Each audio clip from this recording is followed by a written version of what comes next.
When Rachel, a loyal and hard-working accountant, discovers her charismatic boss Mark has been embezzling company funds and using her name to cover his tracks, her world is turned upside down. Betrayed and furious, she secretly gathers evidence and enlists the help of wronged ex-employees to bring him down. But as her plan to expose Mark unfolds at a high-profile gala, she uncovers an even darker twist: she's been framed not just by Mark, but by someone she trusted. Now, Rachel must fight to clear her name while unraveling a web of greed, lies, and betrayal that threatens to destroy her life. This is a story of revenge, justice, and shocking revelations that will leave you questioning who you can truly trust. The moment I stepped into Mark's office for my first day on the job, I felt like I'd hit the jackpot. The company was small, sure, but it had promise, like the kind of business that was on the brink of something big. Mark, the owner and CEO, was everything you'd expect in a self-made man: confident, charming, and full of energy. He had a way of making you feel like you were part of something extraordinary. And in those early days, I bought into it completely. I started as a junior accountant, but it didn't take long for Mark to notice my work ethic. "Rachel," he said during one of our first meetings, leaning back in his leather chair with that magnetic grin of his, "you're exactly the kind of person we need to grow this company." That sentence alone had me working overtime every night for the next year. I wanted to prove myself, not just to Mark, but to everyone. I wanted to be indispensable. And for a while, it felt like I was. The company did grow, and I became a key player in its success. Promotions came quickly, and before long, I was the head accountant, managing everything from payroll to tax filings. I knew the company's finances like the back of my hand. Mark trusted me with the numbers, and I trusted him with the vision. We made a good team, or so I thought. The cracks started to show about 5 years in. At first, it was small things: an expense here, a discrepancy there. One day, I noticed a strange transaction on the company credit card, a charge at a luxury resort in the Bahamas. I didn't think much of it at first. Maybe it was a client meeting or a business trip. Mark traveled often, and he had a reputation for wining and dining potential investors. But as I dug deeper, I found more charges like that: 5-star hotels, private car services, lavish dinners. All of them were labeled as business expenses, but none of them seemed to align with anything I knew about the company's operations. I tried to push the doubts out of my mind. Mark had always been generous, always told me how much he appreciated my work. He'd even promised me a significant bonus that year, saying it was a reward for my unwavering dedication. So I told myself the charges didn't matter. Mark was the boss, after all. He had every right to spend the company's money as he saw fit. Then my bonus came in. It was $3,000. Now, I know $3,000 is nothing to sneeze at, but it was far less than what I'd been promised. Mark had told me to expect at least double that, especially given how much revenue the company had brought in that year. When I brought it up to him, he shrugged it off, saying something about unexpected expenses and tight margins. He flashed that same confident grin, and for a moment, I almost believed him. But the numbers didn't lie, and neither did my gut. Something wasn't right. It wasn't just my bonus, either. Over the next few months, I noticed other employees whispering in the break room, their faces tight with frustration. One of them, Sarah from marketing, let it slip that her promised raise hadn't gone through. "Mark says the company's strapped for cash," she said, rolling her eyes. "But then why does he keep showing up to work in a new car every 6 months?" I started paying closer attention after that. Mark's lifestyle had always been extravagant: custom-tailored suits, expensive watches, regular vacations, but I chalked it up to his success. Now, I wasn't so sure. If the company was struggling financially, why did it feel like Mark was doing better than ever? And why was everyone else being forced to tighten their belts while he seemed to live in luxury? The breaking point came during a company-wide meeting. Mark stood at the front of the room, giving one of his usual pep talks about how we were all part of something special. "This is a family," he said, his voice thick with sincerity. "I know times have been tough, but we're building a legacy here. Trust me, it's going to pay off for all of us." As I looked around the room, I saw the weary faces of my co-workers, people who'd been working just as hard as I had, if not harder. Some of them had been with the company even longer than me, and yet they looked more like overworked cogs in a machine than valued members of a family. For the first time, I started to wonder if Mark really meant anything he said. That night, I couldn't sleep. I kept replaying the meeting in my head, trying to reconcile Mark's words with the evidence piling up in front of me. Finally, at 3 a.m, I gave in to the gnawing suspicion and opened my laptop. I had access to everything: bank statements, expense reports, tax filings. If there was something going on, I would find it. What I discovered made my blood run cold. Mark wasn't just spending company money on personal luxuries, he was stealing it. Over the past 3 years, he'd funneled hundreds of thousands of dollars into a private offshore account. He'd even gone so far as to doctor financial records to make it look like the company was less profitable than it actually was. And the worst part? He was using my name and credentials to cover his tracks. I stared at the screen, my hands shaking. I couldn't believe it. Mark, the man who'd promised me the world, the man I'd trusted with my career, had been using me as a scapegoat. If anyone uncovered the fraud, I'd be the one they blamed. My reputation, my career, everything I'd worked so hard for, would be destroyed. For the next few days, I walked around in a daze, unsure of what to do. Part of me wanted to march into Mark's office and confront him, demand an explanation. But I knew that wouldn't work.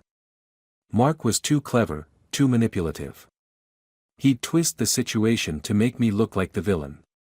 If I wanted to take him down, I needed a plan. Something meticulous, something he wouldn't see coming. So I made a decision. I wasn't going to confront Mark, not yet. Instead, I was going to play along, act like nothing was wrong. I'd bide my time, gather evidence, and wait for the perfect moment to strike. If Mark thought he could steal from me and get away with it, he had another thing coming. He wanted a loyal employee. Fine. I'd be the best damn employee he'd ever had. And when he least expected it, I'd bring his entire empire crashing down around him. The hardest part about pretending everything was normal was facing Mark every day. The man who'd smiled in my face while planning my downfall now sat across from me in meetings, laughed at jokes during lunch breaks, and occasionally stopped by my desk to chat about the latest company updates. I wanted to scream at him, to let him know I'd uncovered his lies, but I couldn't. Not yet. Instead, I became the model employee. If Mark needed financial reports, I delivered them early. If there was an after-hours meeting or weekend project, I volunteered without hesitation. I wanted him to believe that I was still on his side, that I was too naive or too loyal to suspect anything. But behind the scenes, I was preparing for war. The first thing I did was secure the evidence. I copied every incriminating file I could find: bank statements, falsified tax returns, emails, and spreadsheets. It wasn't easy. Mark had hidden his tracks well, using encrypted folders and private accounts. But he'd underestimated my knowledge of the company's systems, and my determination. Every night, after everyone had left the office, I stayed late, combing through the financial records until my eyes burned. I saved everything onto an encrypted flash drive that I kept hidden at home, in a locked box under my bed. The more I uncovered, the deeper the betrayal felt. Mark hadn't just been stealing from the company, he'd been stealing from all of us. Every underpaid employee, every cancelled bonus, every budget cut, it all traced back to him. While the rest of us were struggling to make ends meet, he was living like a king. But it wasn't just about the money anymore. It was about power. Mark had built his empire by stepping on the people who trusted him the most. And I wasn't going to let him get away with it. One night, while digging through an old folder of emails, I stumbled across something unexpected, a forwarded chain between Mark and one of our biggest clients. At first, it seemed harmless, just the usual back and forth about a deal.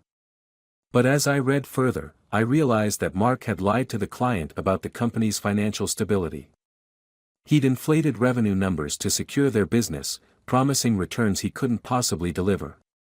It was fraud, plain and simple.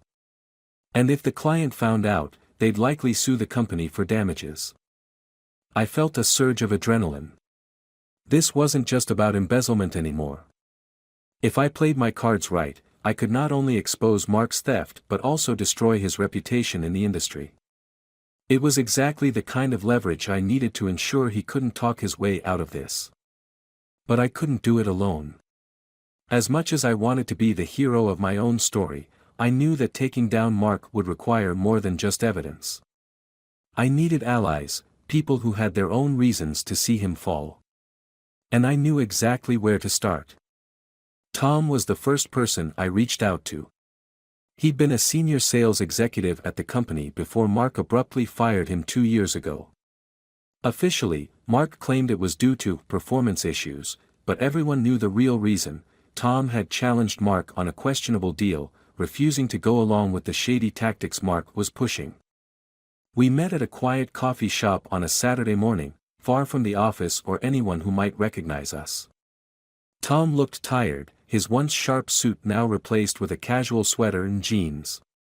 I wasn't sure how he'd react to me reaching out after all this time, but as soon as I mentioned Mark's name, his eyes darkened. "Let me guess," he said, stirring his coffee absently. "He's screwing you over, too." I nodded. "It's worse than you think. I've found proof he's been embezzling company funds for years. And I think he used you as a scapegoat to cover one of his bad deals." Tom sat back, his expression a mix of anger and vindication. "That doesn't surprise me. I always knew he was dirty, but I didn't have the proof to back it up. What's your plan?" I hesitated, choosing my words carefully. "I want to take him down. But I need help. He's too powerful for me to do this alone." For a moment, Tom said nothing, staring into his coffee as if weighing the risks. Then he nodded. "I'm in. Whatever you need, I'm in." Sarah was next. She'd left the company 6 months earlier, citing burnout as the official reason, but I knew the truth. Mark had stolen her idea for a major marketing campaign, taking credit for its success while sidelining her. When she asked for a promotion, he'd laughed her off, claiming the budget was too tight. She'd quit a week later. I reached out to her on LinkedIn, framing it as a casual catch-up. We met at a trendy cafe downtown, and as soon as I mentioned Mark, her polished demeanor cracked. "That man is a snake," she said, her voice sharp. "I wasted 3 years of my life at that company, thinking I could build something meaningful. But he just used me like everyone else." When I told her about the embezzlement, her jaw dropped. "You're kidding." "I mean, I knew he was sleazy, but stealing from the company? How has no one caught him?" "Because he's good at covering his tracks," I said. "But I've been collecting evidence. And with your help, I think we can finally stop him." Sarah didn't hesitate. "Tell me what you need." Over the next few weeks, the three of us worked together to build an airtight case. Tom helped me trace some of the older transactions, using his insider knowledge of the company's sales history to identify where the money had been funneled. Sarah, meanwhile, reached out to other former employees, many of whom had their own stories of Mark's unethical behavior. Slowly but surely, we were building a network of people who could corroborate my claims. But the real breakthrough came when Sarah introduced me to a journalist she knew, a business reporter named Alex who specialized in exposing corporate corruption. When I met Alex, he was skeptical at first, asking me pointed questions about my motives and the validity of my evidence. But as I laid out the files in front of him, his skepticism turned to fascination. "This is big," he said, flipping through the documents. If what you're saying is true, Mark could be facing criminal charges. But you'll need more than just documents to make this stick. You'll need witnesses, people willing to go on record. I glanced at Tom and Sarah, who were sitting across from me in Alex's cramped office. They both nodded. "We're ready," Tom said firmly. "Just tell us what to do." Alex leaned back in his chair, a glint of determination in his eye. "All right. Let's bring this guy down." The next step was the hardest, waiting. Alex began working on the article, meticulously fact-checking every detail to ensure it was bulletproof. Meanwhile, I kept playing the role of loyal employee, acting as if nothing had changed. Every time Mark called me into his office or asked for a favor, I had to bite my tongue to keep from exploding. But I knew that patience was key. If I rushed this, if I let Mark suspect even for a moment that something was wrong, everything would fall apart. Then, one day, Mark did something that nearly shattered my composure. He called me into his office, flashing that same fake grin he always used when he wanted something. "Rachel," he said, leaning forward on his desk, "I've been thinking about promoting you. You've been such an asset to the company, and I think it's time we reward that." My heart raced. Was this a trap? Did he suspect something? Or was this just another one of his manipulative tactics, designed to keep me under his thumb? "That's very generous of you," I said carefully, forcing a smile. "What would the promotion entail?" Mark waved a hand dismissively. "Oh, more responsibility, a bigger role in decision-making. Of course, it would come with a pay raise. Nothing too extravagant, but enough to show our appreciation." I nodded, pretending to consider his offer. Inside, I felt sick. This wasn't a reward, it was a bribe. Mark was trying to buy my loyalty, to ensure I stayed quiet about whatever suspicions he thought I might have. "Well," I said, standing up, "thank you for the opportunity. I'll think about it." As I left his office, I clenched my fists, my jaw tight with rage. He thought he could control me, that I'd sell my silence for a pay bump. But he had no idea what was coming. Over the next few weeks, the tension in the office became almost unbearable. Every moment I spent in Mark's presence felt like walking a tightrope, balancing between pretending everything was fine and resisting the urge to snap. He had no idea that I was only a few steps away from tearing his empire apart. Every fake smile, every condescending comment, every smug glance he threw my way only fueled my resolve. Meanwhile, Alex was working tirelessly on the article. Every day, he'd send me updates, asking for clarification or double-checking details. He'd interviewed several former employees who were willing to go on record, and he'd uncovered even more about Mark's shady dealings. As it turned out, the embezzlement was just the tip of the iceberg. Mark had also been falsifying revenue reports to attract investors, inflating the company's value to make it look more successful than it actually was. When I read the first draft of the article, I was floored. This wasn't just a scandal, it was a bomb waiting to explode. But we weren't ready to detonate it yet. There was one crucial piece missing, a public, undeniable moment of exposure. Alex's article would hit hard, but if we wanted to ensure that Mark couldn't wiggle his way out of this, we needed a spectacle, something that would grab everyone's attention and leave no room for doubt. That's when I came up with the plan to confront him at the company's annual gala. The gala was Mark's favorite event of the year. It was his chance to show off, to stand in front of investors and clients and bask in their admiration. He always made a big production out of it, renting out an upscale venue and sparing no expense on the decor, food, and entertainment. This year was no different. The invitations had gone out weeks earlier, and Mark had been bragging about the guest list ever since. I knew it was risky to make my move in such a public setting, but that was the point. If I could catch Mark off guard, surrounded by his biggest supporters, he wouldn't have time to spin the narrative in his favor. And with Alex's article scheduled to go live that same night, the timing couldn't have been more perfect. In the days leading up to the gala, I worked tirelessly to finalize the details. Sarah helped me create a presentation that laid out all the evidence in a clear, undeniable way. We organized the documents, the financial records, and even a few key emails into slides that would be impossible to refute.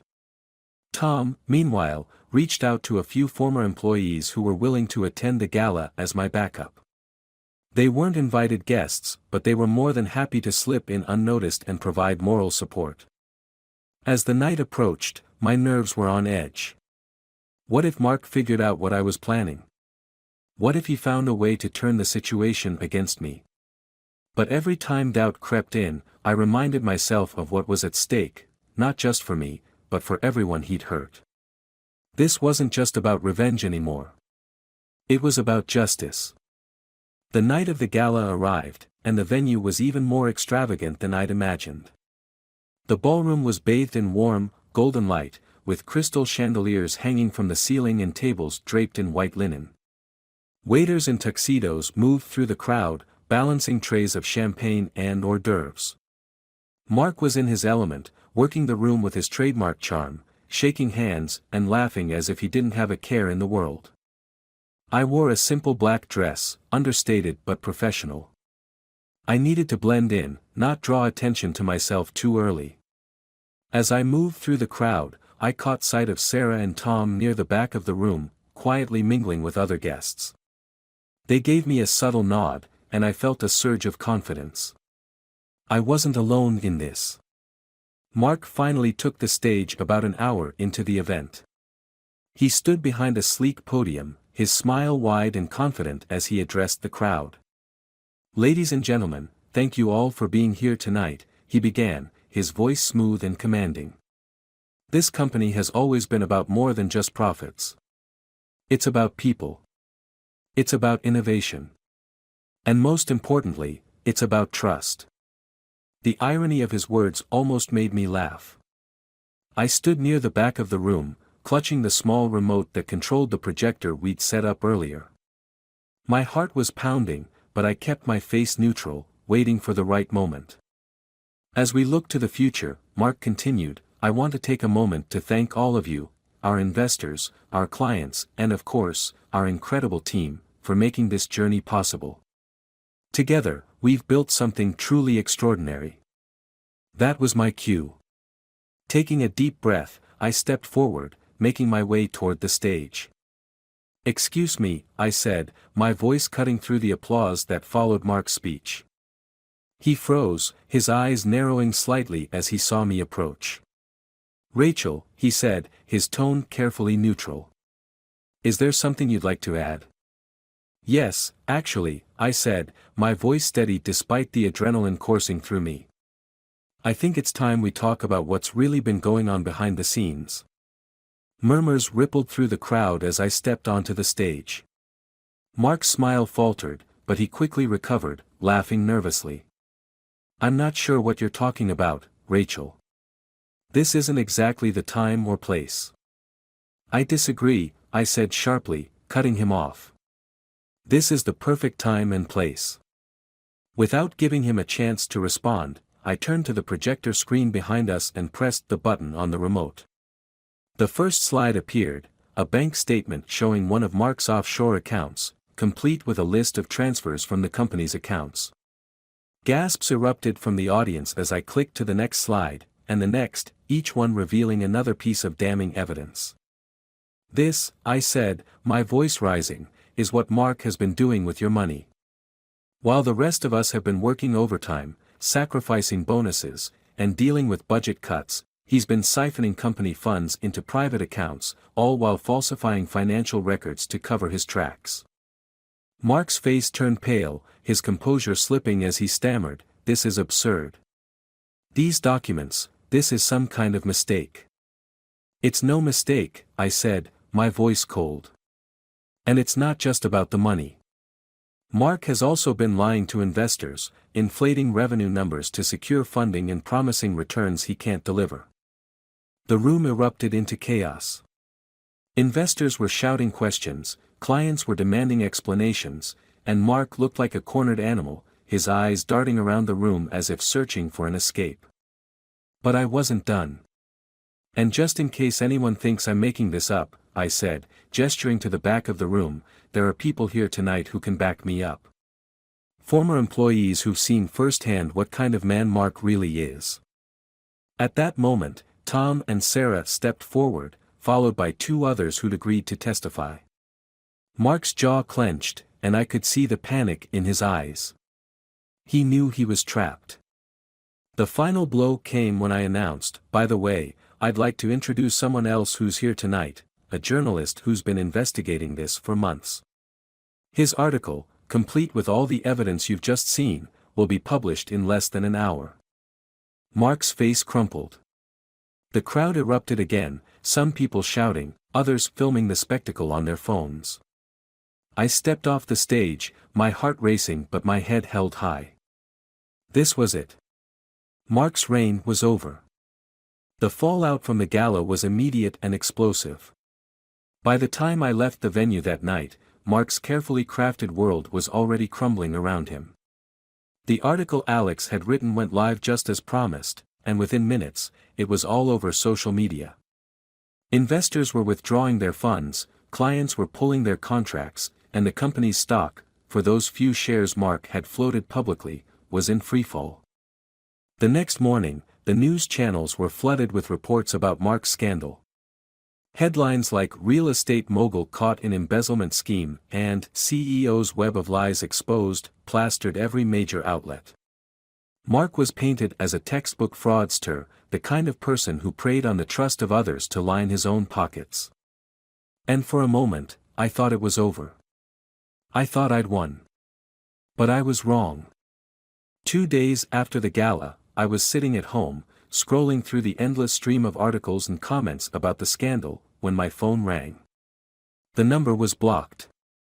At first, I hesitated to answer. Blocked numbers usually meant spam, but curiosity got the better of me. "Hello?" "Rachel," came a low, familiar voice on the other end.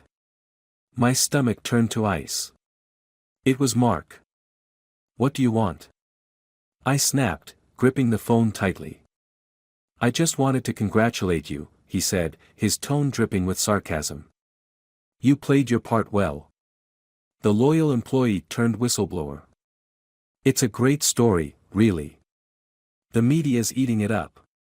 "Good," I shot back. "Because it's the truth. And now everyone knows what kind of man you really are." Mark chuckled, a cold, menacing sound that sent chills down my spine. "Ah, Rachel, you really think this is over? You have no idea what you've gotten yourself into." I stiffened. "I have all the evidence, Mark. You're done. If you're calling to threaten me, don't bother. I'm not afraid of you." "Oh, I'm not threatening you," he said casually. "I just think you should know that the story you're so proud of might not be the whole truth." "What are you talking about?" I demanded, though a part of me didn't want to hear the answer. "You really think I'm the only one who's been playing dirty," he said, his voice sharp and cutting now. "You might want to take a closer look at those files you've been collecting. Not everything is as clean as you think it is." Before I could respond, he hung up. I stared at my phone, my heart pounding. What the hell was he talking about? I couldn't ignore his words. As much as I hated him, there was something about the way he'd said it, so calm, so confident, that made me uneasy. That night, I sat down at my desk, pulled out the flash drive with all the evidence, and started going through it again. At first, everything seemed fine, just the same bank statements, emails, and falsified records I'd already seen. But then I noticed something strange. In one of the spreadsheets, there was a column labeled "Miscellaneous Transfers." It was a minor detail, something I hadn't paid much attention to before. But as I looked closer, I realized that several of the transfers weren't going to Mark's offshore account. They were going somewhere else. I followed the trail, cross-referencing the accounts and tracing the transactions. And then, I found it. A second offshore account, one I hadn't seen before. But this account wasn't in Mark's name. It was in mine. My blood ran cold as I stared at the screen. The account had been set up months ago, just as I'd started gathering evidence against Mark. Thousands of dollars had been funneled into it from the company's accounts, all under the guise of operating expenses. I hadn't noticed it before because the amounts were small, spread out over time. But now, it was clear as day, someone had been framing me. I felt like I was going to be sick. This wasn't just Mark's doing, this was deliberate, calculated sabotage. Someone had been setting me up to take the fall, and I hadn't even seen it coming. The next morning, I called Alex and asked to meet him at his office. When I showed him what I'd found, he looked just as stunned as I felt. "This doesn't make any sense," he said, scrolling through the files. "Why would Mark frame you now, after everything you've done to expose him?" "I don't think this was Mark," I said, my voice shaking. "He's good, but this is something else." "Someone else? Who?" Alex asked. That was the question I couldn't answer. At least, not yet. The answer came a few days later, in the most unexpected way. I was sitting in my office, trying to figure out my next move, when Sarah walked in. She closed the door behind her, glancing around nervously before sitting down across from me. "We need to talk," she said, her voice low. "What's going on?" I asked, alarmed by the look on her face. She hesitated, wringing her hands. "There's something you don't know about all of this.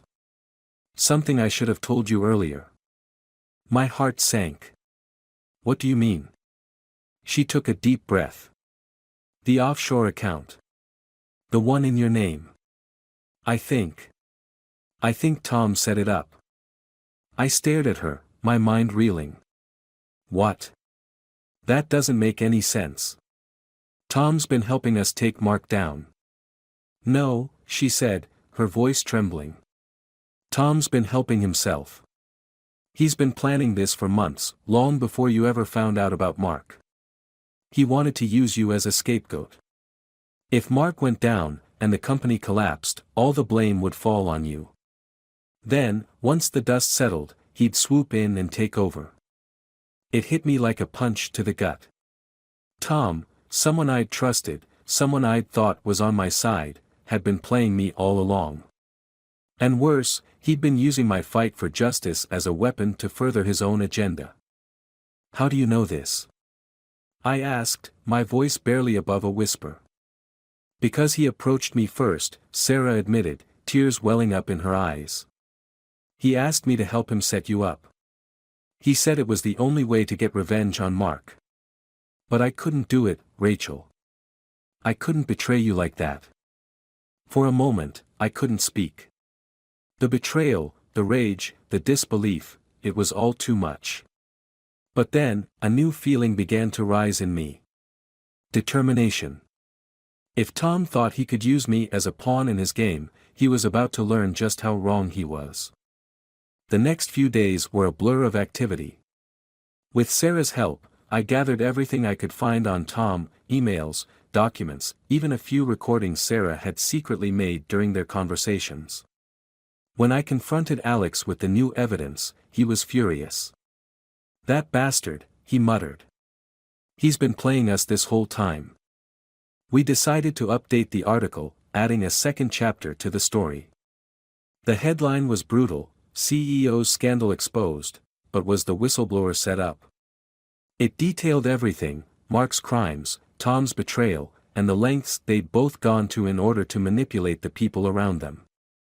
When the new article went live, it caused an even bigger uproar than the first. Tom tried to deny everything, but the evidence was undeniable. Within days, he was blacklisted in the industry, his reputation in shambles. As for Mark, his legal troubles only deepened, and he was eventually arrested on charges of embezzlement, fraud, and tax evasion. But the damage wasn't just limited to them. The company, once thriving, was dismantled piece by piece, its assets sold off to cover the mountain of lawsuits piling up. It was bittersweet, watching something I'd worked so hard to build collapse, but I knew it was the right thing to do. In the end, I walked away with my reputation intact, and a lesson I'd never forget. Trust is a fragile thing, and power brings out the worst in people. But no matter how dark things get, the truth has a way of coming to light. As for me, I took the settlement money from the company's closure and started over. A new career, a new city, and a fresh start. I may have lost a lot, but I gained something even more important, the knowledge that no matter how hard they tried, they couldn't break me. And that, I realized, was the best revenge of all.